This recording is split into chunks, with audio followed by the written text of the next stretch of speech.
Going live. And we are live. Hi guys, welcome to Security Dog Handler Live. Doing this live because there's not going to be a video this Saturday. I've been so ill all week. Some of you guys would have seen the video last weekend about it being a bit of a rough week. Things took a bit of a turn over the weekend. I went to work Monday, ended up in A&E until 1:30 Tuesday morning, just through illness, not for anything in particular, but just for illness, etc. And then I've taken the rest of the week off, so there won't be a video this Saturday due to that. So I thought I would try and do just a live tonight, just in case some people have got some questions or anything like that. The wife is out. I've got two dogs. One's laying over there. One's laying on the bed. The chat box is there. If you've got any questions or if you've got any topics that you might feel like are worth talking about, then put them in the chat. I'm going to try and do an hour, and then what I might do is hold this and then release it tomorrow morning as sort of the Saturday video, etc. But yeah, I thought I'd just come on for an hour. I haven't done one of these lives.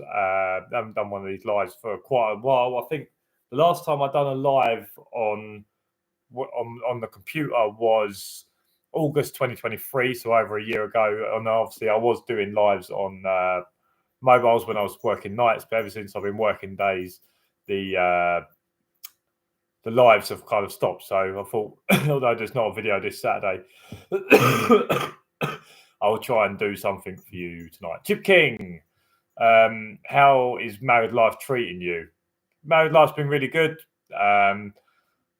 Obviously, not this week, but obviously feeling quite ill. But I had loads of things going on. The car has just gone up the Swanee as well.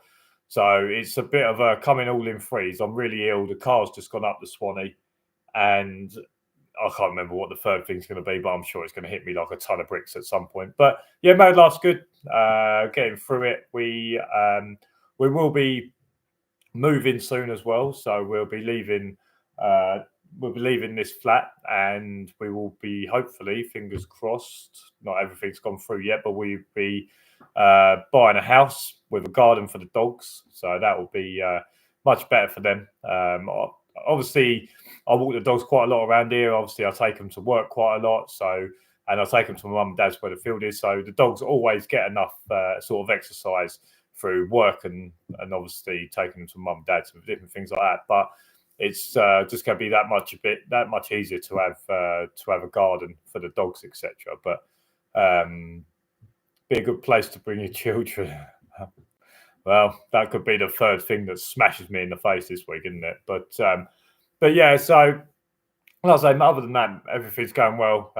Hopefully we'll be exchanging and having our new house with the garden for the dogs pretty soon. I think that'll be quite interesting to do some videos on, etc. Because we're going to try and change up the way in which our relationships is with the dogs, because of the dogs at the moment, they don't run this flat, but they do have sort of free range to do mostly what they want.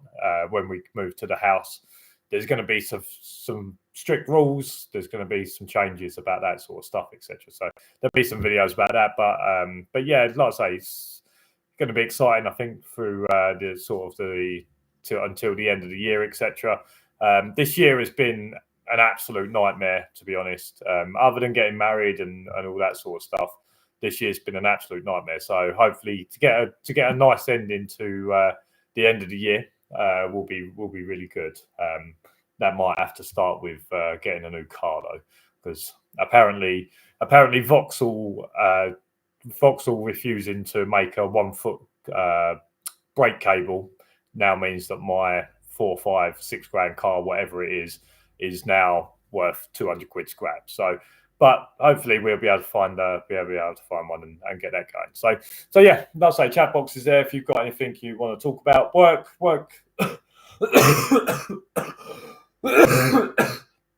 Other than this week, work's been going well. Had a decent week. I had a week. So I had a Monday off, then I was at work all week feeling really ill, and then I've had the last week off. But the week where I was in and it was ill, it wasn't actually that bad, to be fair. I had the Monday off because I was really ill. My temperature was like 40 degrees. So I was really ill. But the 4 days that I did go in, they was pretty good. I had some blokes working on site, as I said in the video. I had some guys working on site, and that sort of broke it up a little bit. Now the site is back to just me and the dog, or me and the dogs, being on site and keeping people out. It's been pretty, touch wood, it's been pretty low key so far. A few kids riding up on bikes and getting a dog to bark in the van from distance, and they sort of scatter off, etc. No one's really caused any major headaches or any or tried to cause any problems, etc. So touch wood so far, that's gone pretty well. Long may it continue. But but yeah, other than that, work's been going really well. So looking forward to trying to finish off this year. The only issue I've got with obviously getting married this year and honeymoon is that I used all of my holiday up in the first half of the year. So like this week that I'm taking off now, I haven't got enough holiday. I haven't got any holiday to cover it, so I'm having to sort of take it off unpaid or take in sick pay, etc. So I did try and force myself to go in on Monday, but I was throwing up before the shift. I think this is one of the things when it comes to this job, etc., is that because you are a lone worker and the person that I'm working with, they are reliant on me. Is that on Monday when I started throwing up at like 5 a.m., half 5, it's too late for me to be able to call in sick or do whatever. So I ended up sort of forcing myself to go to work, knowing that I wasn't really feeling that great, but managed to get through the shift. And then I got to about 6 p.m. Last sort of hour or so of the shift, and I started throwing up again. And that was the point. At that point, I was like, I need to go and see a doctor. And that's how I ended up in A&E until about 1:30. They was trying to test me for pneumonia. They was taking blood scans. They was doing X-rays, all sorts, to try and see what was wrong, etc. But I think that is one of the issues with the job that we do, is that at 5 a.m. when I'm throwing up, I know it's too late for not to call in sick. I can still call in sick, but it's too early for most people to do anything about it. I know that there's a guy that's been on site for 12 hours that's thinking, oh, I'm going to be going home soon. Especially now it's getting a little bit chillier. They might be thinking, oh, I'm nearly done now, and then I can go home and warm up and things like that. And if you just turn around and say, I ain't coming in because I'm throwing up, it's a little bit of a kick in the nuts for them. So that is one of the things with this job, is that because it is a lone thing and one person's dependent on you turning up, is that you kind of force yourself to go in. The other thing is that, like, when it comes to, I've got a dentist appointment, I think next Friday, is that because I am a lone worker and obviously there's one person that's taken over from me, I've got to take the whole day off for a dentist appointment. It's not, so I can't turn around and say, oh, can I just take like one, could I just nip out for an hour, or can I just nip out for 2 hours? That's not how it works. So you end up having to take the whole day off. And like I said, because I've got no holiday, I have to kind of take the whole day off unpaid in order just to have a dentist appointment. So that is something to keep in mind in terms of this job and your holiday. Normally I'm obviously a lot better with my holiday this year because of the wedding and the the honeymoon, etc. It's absolutely done me. But you have to keep in mind that because you are a lone worker, if you need to take half a day off, you can't just do that. You end up having to take the whole day off. And if you get like I am now and you're ill and you've got no holiday, then you're relying on sick pay, which is really not enough to wipe your ass most of the time. Kev, hi mate, just want to say a massive thank you. Your videos and all the information you give out helped me pass my handler's course. Sadly, no team certificate, more training needed. That's fine. That can be worked on. I think someone was asking me the other day about they haven't got a dog at the moment, and they was like, what do you think is the best way to go about it? And I said to him, look, the most important thing you can do is get your handler's certificate, because you can work a dog whilst you're training it, and as long as you get your handler's certificate, you're more or less there. And then once the dog gets to the level it needs to, then you can get a team certificate. But you can work a dog that is in training, etc. So I think the most important thing is that you get your handler certificate, because that is a lifetime achievement. So even if you get your handler certificate and you carry on doing whatever job you're doing, let's say truck driving. So let's say you're a truck driver and you're like, right, I want to become a security dog handler, and your dog's not ready yet. If whilst you're a truck driver, you go and get your handler NASDO, then that's a lifetime achievement. Therefore, when the dog comes up for assessment, you can literally turn around and say, right, all I need is a team certificate. All we need to do is prove that the dog can do this. And it's a much easier way that when the dog is ready, that you both just step through the door straight into working. But like I said, like you can, once you've got your handler NASDO certificate, you can work a dog that is that is in training. So, for example, when I get my replacement for Coop, so Coop's 5.5 now, be 6 next March. He at some point I will have to get another dog in. Now that dog can't start its NASDO till it's 1 year old, but I can obviously take it to work and do sort of training, things like that. Obviously, won't get, if someone comes on, I'm not going to get that dog out because it's probably not going to be up to the standard. But I can work them dogs sort of side by side. But as soon as that dog hits 1, I can say to my trainer, say, right, this dog needs a team certificate. And then I can start working it as a security dog because it is in for assessment or it's in for its training for NASDO. I'm sorry. This is why I've not got a video coming out tomorrow. I'm even deaf in my left ear. Is that the wrong way around? I'm deaf in my left ear at the moment because I don't know, something's blocking my ear. This is why I'm doing it, but I apologise if I keep coughing. Oh. All right, Pathfinder K9. Hello, mate. Your content got me. Your content got me into this job. I decided to stop scaffolding after 18 years.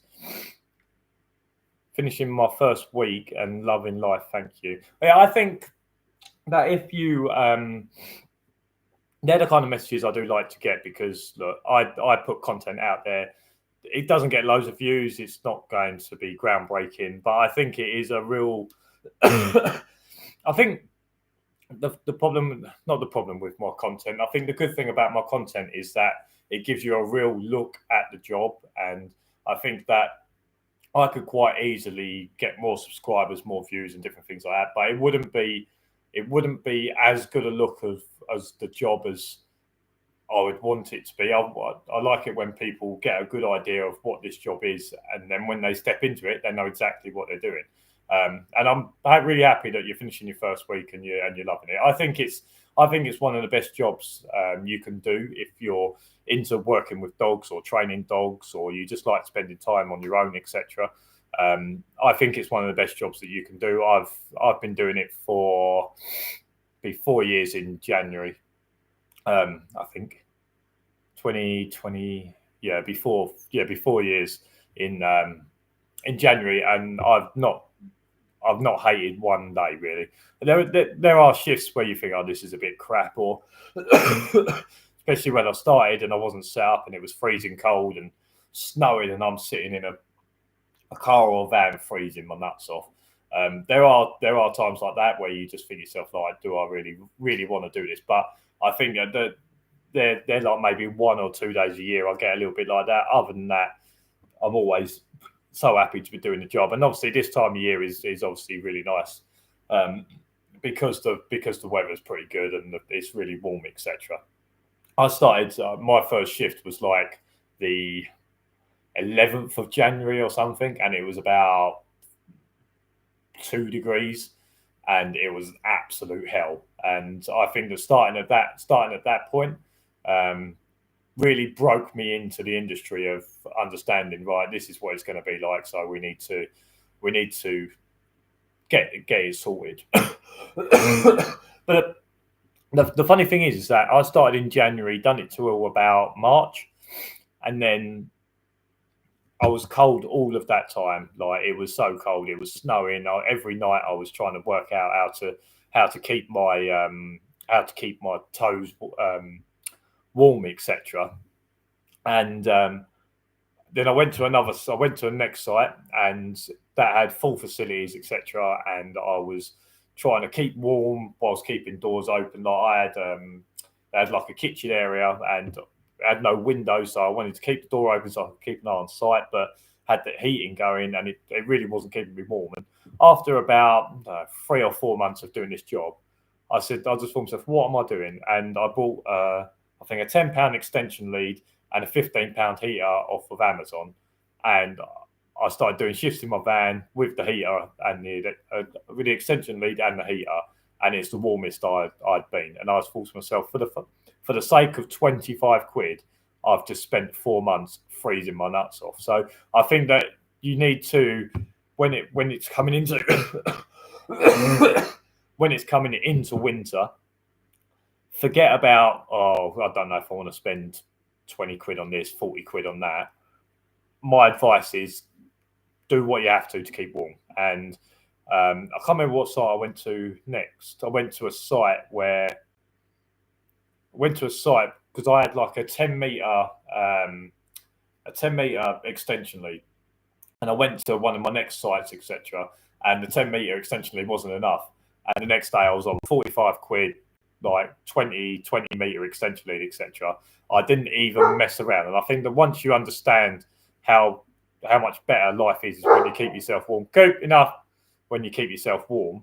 I just went 45 quid, yep, that do, because I understand how much I'm going to need that at some point. So I think that you do learn them sorts of stuff, and like I say, it sort of comes with the experience. And once you've done a few cold nights, you'll do whatever you need to in order to keep warm.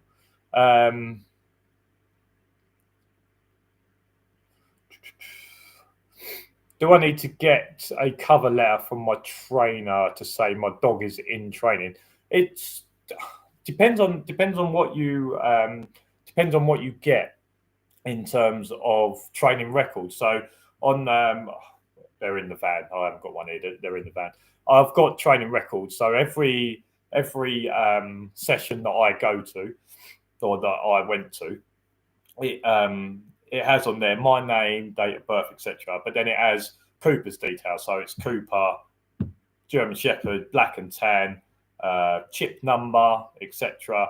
and all this, and then it'll have, so Cooper's training records will be on the same training records that I have. So if anyone says, is this dog in training, you can say, yes, here it is. Here's all of his training records. These are all the sessions that he's done, and obviously they'll be dated. And that should be enough. So it depends on what you get in terms of your training records. But I know that on mine that I got with Terry's is at the top, down like the left-hand side, it would say Wakley-Smith, SIA number XYZ, NASDU number XYZ, and then down the right-hand side would be all of Cooper's details.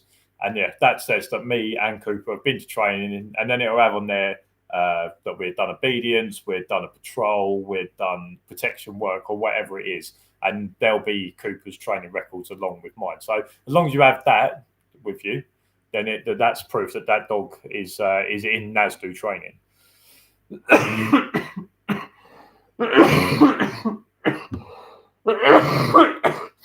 Oh, I don't know if I'm snotted there.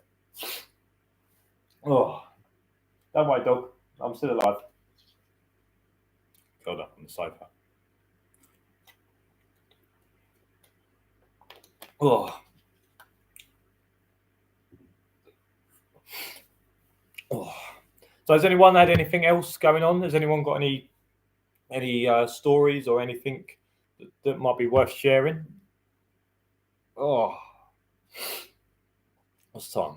20 past. Jesus. But other than that, coming up, hopefully I'll be back. Hopefully I'll be back to work on Monday. I'm planning on it. Hopefully hopefully even if I feel 60%, I think I'm going to have to start going in, because I can't afford to keep missing work. Can't afford to lose 6-7 days money in a month. Probably get away with 5, but once you start getting more than that, I really can't afford to be losing out any any more than that. So I'm going to have to get myself into work next week, etc.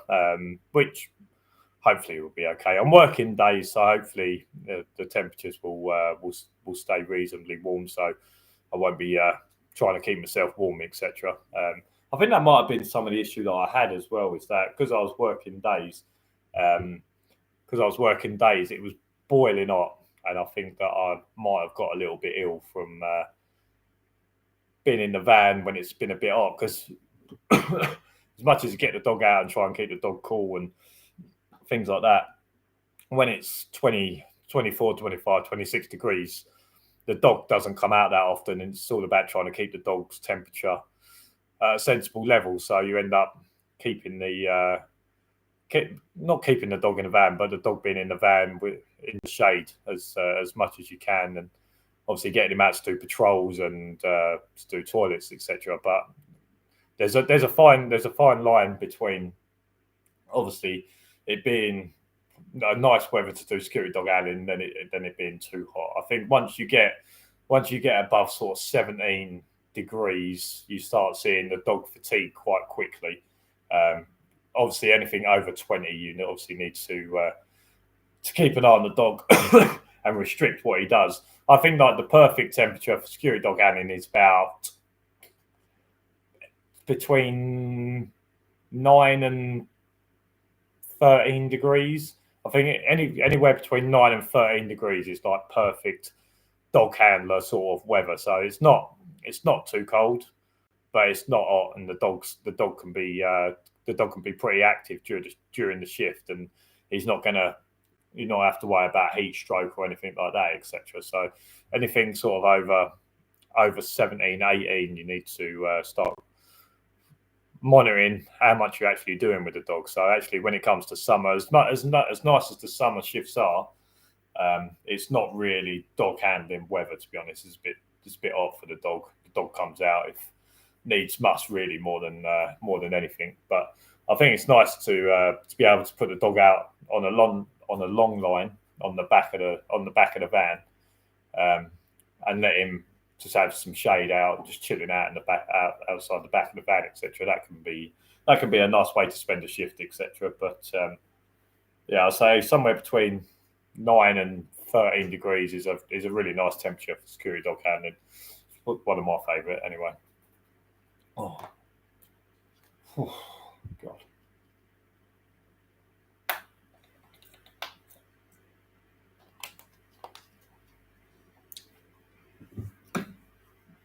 Oh, has anyone got anything they want to ask me? I'll do this for as long as people are keeping interested and asking questions, etc.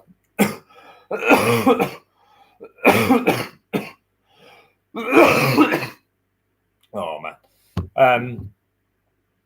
In terms of getting replacing Coop, as I was talking about a bit earlier, in terms of a replacement for Coop, I've always said that when Coop got to maybe 6 or 7, I would look at getting another puppy, where I can kind of give that dog a couple of years to sort of live, work, and train alongside Coop before becoming the main dog. I think once Coop gets to sort of 9, I think you want to take away the pressure of him being the main dog and having the younger one coming through. So I think when he's like 6, 7, that would be kind of like the ideal time to be able to put enough training in. I wouldn't want to get a part or full trained dog and bring him in. I think that would be a lot of hard work to integrate the 3 dogs. Obviously, I've got Coop, who's sort of the dominant one around here, although the Cocker Spaniel will give him give him a good go and put him in his place at times. Coop obviously knows if he wants to, he could nail Ollie. So I've obviously got Cooper, who's the dominant one. Ollie, who likes to give it a go and piss Cooper off. I don't think I'd want to bring another part trained or trained dog that wants to be dominant as well. I think that's possibly only going to end in one way, and that could be a scrap, etc. So I think I've always wanted to go down sort of the puppy route, and like I say, once it gets to a point where I'm like, okay, well, Coop's probably got 18 months, 2 years of good work in him. Now's a good time to get a puppy, but I think it's also got to be the right puppy as well, not just get a puppy because that one's available at the right time, etc. I think it still has to be the right dog. I think I'm definitely going to, in my next dog, I'm definitely going to look into not the breeding as such, but it's not going to be like Cooper was. Cooper's like a show dog, like with show background, show breed and all that sort of stuff. Because he was bought as a pet at the very start. The next dog is probably I'm going to look into or speak to people in terms of sort of breeding, etc., and maybe go down that route a little bit more. So I think that the next puppy that I have, or sort of German Shepherd that I have, they've always said, like, your first dog is never going to be your best dog, and your second dog won't be either. Like, every time you get a dog, there's going to be things you change or differences that you do. So obviously this time I'm going to be looking to make sure I get a dog who's got some sort of breeding into a sort of security game, where Cooper had absolutely none of that in his sort of breeding. We had to sort of bring that out of him and sort of train it into him. The next one, I'm going to hopefully look for a bit of better breeding, and then go from there. And I feel confident enough that if I got a decent puppy, that I could make a decent dog out of it. I think that's the way in which I like to have my dogs will probably help. It's not going to be a lunatic on a lead. It's not going to be a dog that wants to bite every person it sees. So I feel confident that if I got a decent puppy, that I would be able to put the training into it. And I think that's one of the most important things as well, is that when I first started, obviously having to do a lot of work with Coop, and the only reason that I'm doing this job is because of Cooper. But the skills that I got from learn sorry. The skills that I learned from teaching Coop to do hold and out and speak on command training, all that sort of stuff, because I went through all that with Coop from the very start, I do feel like I've got a very good basic knowledge now that I could get another dog and I will be able to teach the dog to do obedience to a certain degree. I think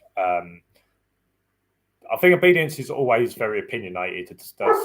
Coop, enough that some people want their dogs to be very sporty obedience. So that will be sort of very close, looking in a certain direction and doing sort of very sport obedience, where my obedience with Coop is more of, I just want you by my side. I don't want you pulling on the lead. I want you to be alert of what's going on around. And then there'll be parts of the patrol where I'll give you the full length of the lead. I don't mind you being in front, because I don't mind you being there, because I can keep my eye on you, and you will be able to tell me of what's going on before I get there, etc. Or I'll be able to pick up on triggers from the dog, because the dog's in front of me. I'll be able to pick up on triggers quicker than if he's down on my side looking at me. So I feel like I've got a good enough knowledge that I'll be able to do obedience to a passable, an acceptable level. I'll be able to train hold and out. I'll be able to do speak on command training, etc. And like I say, because I've done that all from the very start with Coop, and I didn't buy a fully trained dog and walk into the industry, I feel like I've got a good enough sort of base knowledge. And I'll be able to teach the dog that sort of thing. And look, maybe I'll fail, maybe I'll do really well with it. Until you give it a go, you never know how good you are. And I think that's where I'm most looking forward to in security dog handling, because at the end of the day, security dog handling isn't really changing. As many videos as I put out, or as much information and as much stuff that I put out, security dog handling isn't changing. People from the inside aren't doing anything different. All of the same people are moaning about exactly the same things and doing nothing about it. So I think when it comes to security dog handling, what am I most looking forward to in the future? The thing I'm most looking forward to in the future is getting another dog, and from day one, teaching it to be a security dog and seeing how I get on, see where I do well, where I don't do well. Like I said, second dog's not going to be my best dog. Third dog might not be my best dog. Maybe my fourth one will. Who knows? But that's where I'm most looking forward to. That's what I'm most looking forward to in security dog handling, because, like I say, from the inside, no one's doing anything different. Everyone's complaining about the same thing. People try and come in and make a difference, and then they slowly fall into line and back in the pack with everyone else. There are people that are saying that they're coming in and they're not going to do jobs for any less than a certain amount of money. And I think quickly they realise that them jobs aren't available, or if they are available, they're not long term. And it's much easier to fall in line with everyone else and take the acceptable rate. And I think that's one of the things with security dog handling, is that you can come in and you can try and make a difference, but at the end of the day, from the top down, no one's making any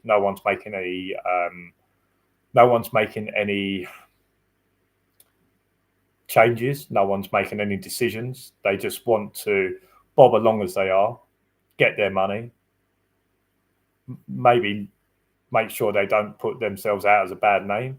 And if all that happens, then it's been another successful year. And then we go next year and we crack on and we do the same thing. We listen to everyone's complaints. We don't do anything about it. We let everyone in the industry argue amongst each other. And then at the end of the year, everyone pays their money and we go again. So I think that's one of the things I'm most looking forward to in security dog handling, is getting another dog and doing it myself and teaching the dog to become a security dog and see how I get on with that, etc. So I think that's one of the things that sort of drives me to carry on doing this job, is that thinking about, my next dog, what's my next dog going to be like, and what improvements can I make on my next dog that I haven't got with Coop. Like I say, from day one, the next dog will be getting trained as a security dog. Cooper from day one was taught to be nice to people, was taught to be accepting of others. And when you get to security dog handling, you take the dog to site, you say to the dog, don't be accepting of others, don't be nice to everyone that you see. So I think it'll be interesting. But guys, that's just gone half past. Look, it's 33 minutes. I'm sort of coughing away, and I'm going to start having a bit of a coughing fit in a minute, etc. But that's just a live. What I'm going to do is I'll end this stream, and I'm going to make it my video tomorrow. Hope you liked this live. I want to try and do a few more. Maybe I'll be able to do one again soon. But yeah, if you like this video, make sure you give it a thumbs up. Subscribe down below for loads more videos. And that's for now. I'll see you again in the next one. Cheers to Kev, Pathfinder, and Chip King for your questions and your comments. And I'll see you again next week. Cheers for watching. See you later.